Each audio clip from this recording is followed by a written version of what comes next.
we have to fight again, it'll be to take these steps. As we stand against the war, we also stand behind those who resist it.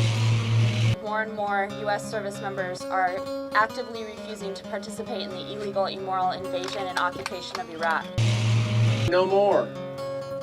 We have a different path to take, and it doesn't matter what they do to us. It doesn't matter if they take away our honorable discharge, if they put us in prison. Call it peace or call it treason, call it love or call it reason, but I ain't marching anymore. I ain't marching anymore. I firmly believe that, we hold first-hand accounts of what's happened, so there's a level of credibility there that I think is in direct contradiction to, what some of the people who normally speak about the war say, which is elected officials and, pundits. So we bring that kind of credibility to the war. What are the kinds of projects that IBEW is working on and that people can get involved in?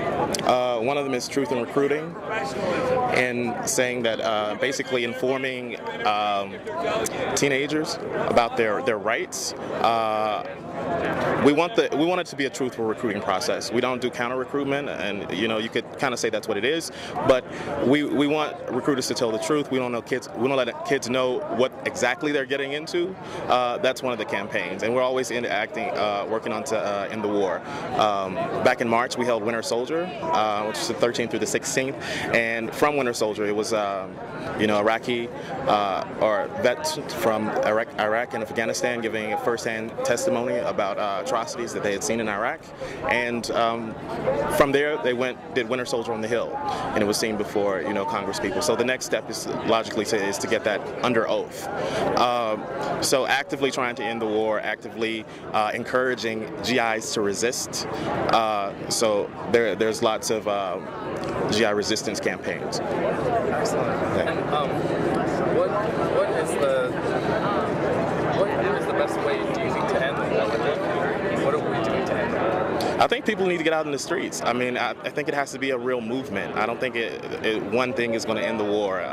As we saw in 2006, politicians are not going to end the war. And if you look at the trajectory and you look at, just look at that embassy that was built. It's the largest embassy in the world. Obama, the anti-war candidate, says he's going to leave 50,000 troops. They have to protect the embassy. You need at least 10,000 soldiers to protect that at all times. So you have to question, why we're really there. And so I don't think it's going to happen from politicians. It can't happen just by,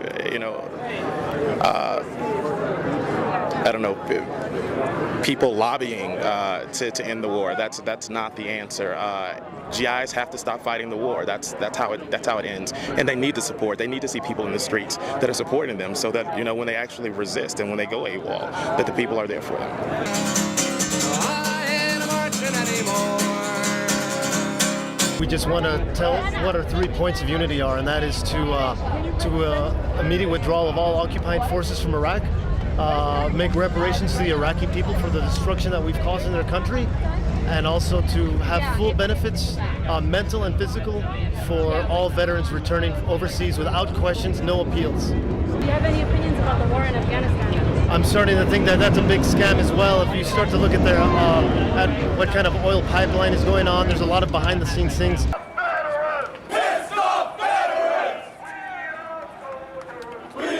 My experience was that I was a welder, and I armor plated.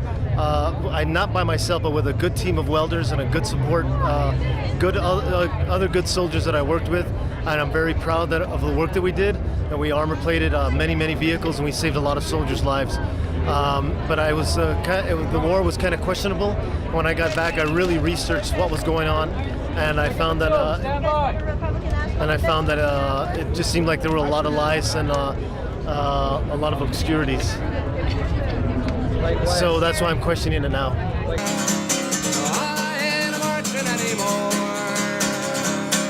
Yes, I'm out here today continuing to fulfill my oath as a Marine. I'm here for those who wish they could stand here with us. We're marching today to the Convention Center to deliver a letter to the Democratic Nat'l Convention asking that they stop continuing to fund the occupation of Iraq. Could you tell me a little bit about your experience in Iraq and how it led you to become a member of Iraq Veterans Against the War? Yes, in the continued war on terror, as it's called, the Iraqi people will do what the American people would do under occupation. They will resist occupation ad infinitum. If we have truly afforded them freedom and democracy, then it's time to do what the Iraqi people ask and leave their country.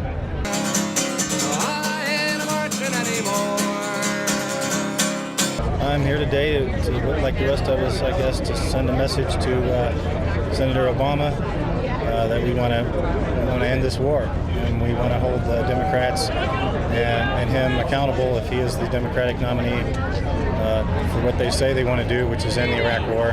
Yeah, could you tell me what it was about your experience in Iraq that led you to turn against the war? It was not being able to do really anything that I thought was good there.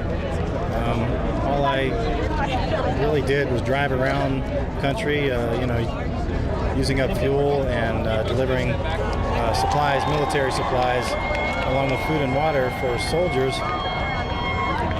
which is not a bad thing in and of itself, but I would have also liked to have been delivering supplies to Iraqis that needed them very badly. I was told not to even throw an MRE out of my truck to Iraqis because the reasoning was we didn't want to hurt anybody with our trucks. But I have a feeling it was not the real reason. They weren't concerned about Iraqi children's safety. They just didn't want to give away anything. How do you think the Iraqi people feel about our troops being there? I'm pretty sure they're extremely tired of it by now, if they're still alive. I mean, estimates say that there's over 1 million, or half a million dead, I believe. Some of the estimates, refugees, well over 1 million. And so I'm sure unless they're part of this government that's, in my mind, sort of a puppet government, then they're not happy at all. Peace is what we're marching for. GDLS, General Dynamics Land Systems, makes money off of every striker that gets destroyed. We could see that every time an IED even superficially hurt a striker, the military has to buy more parts for those strikers, and it's so blatant over there. Everything on the FOB, the Forward Operating Base, says property of Kellogg, Brown and Root on it, and it's just there's no veil of legitimacy over there. It's quite obvious that to everyone that's there that there's people who are making amazing amounts of money on this war, and that's what it's all about.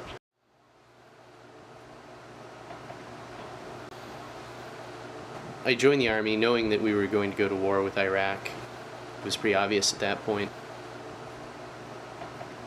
But I was against the war, and I was open about those views all throughout the time I was in the military. There were definitely a lot more people questioning why we're in Iraq, and a lot more people started coming around and realizing that this is a symptom of a much larger problem. This paternalist government that we live under is that this war is just a symptom of that. I was a sergeant in the United States Army. I got to Iraq in 2004. My second day in combat, I was put in the turret of an up-armored Humvee and given a machine gun and told to protect my team. And as I stand here today and look at all of you, if you were in Iraq, I would have pointed weapons at you too. And there's nothing more that I would love to do than go back to Iraq and tell those families that I pointed my machine gun and my rifle and my pistol at, that I'm sorry. I'm sorry that I'm the nightmare for their children. I'm sorry that I bred hate for my country. And I wish nothing more for them to know that I love them and I'm sorry. I am Sergeant Matthew Chereau, Individual Ready Reserve, U.S. Army. June 15th of this year, I refused to deploy to Iraq.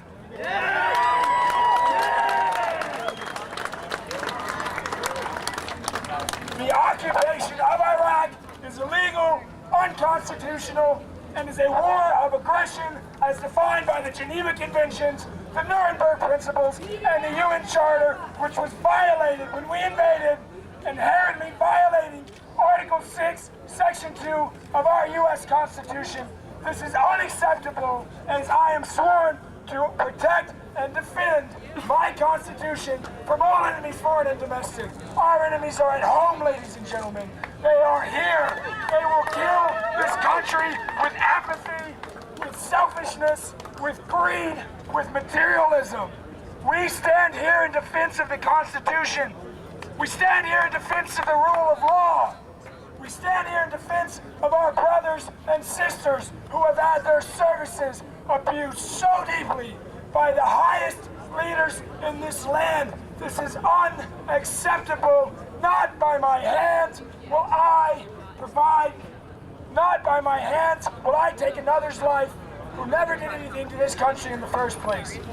In 2006, 90% of U.S. soldiers and service members in Iraq believe that the war was the result of Saddam Hussein's involvement in September 11th, 2001. We know this to be false. We need to take this message to the service member and make them understand this war is a fraud of American military might. Let us never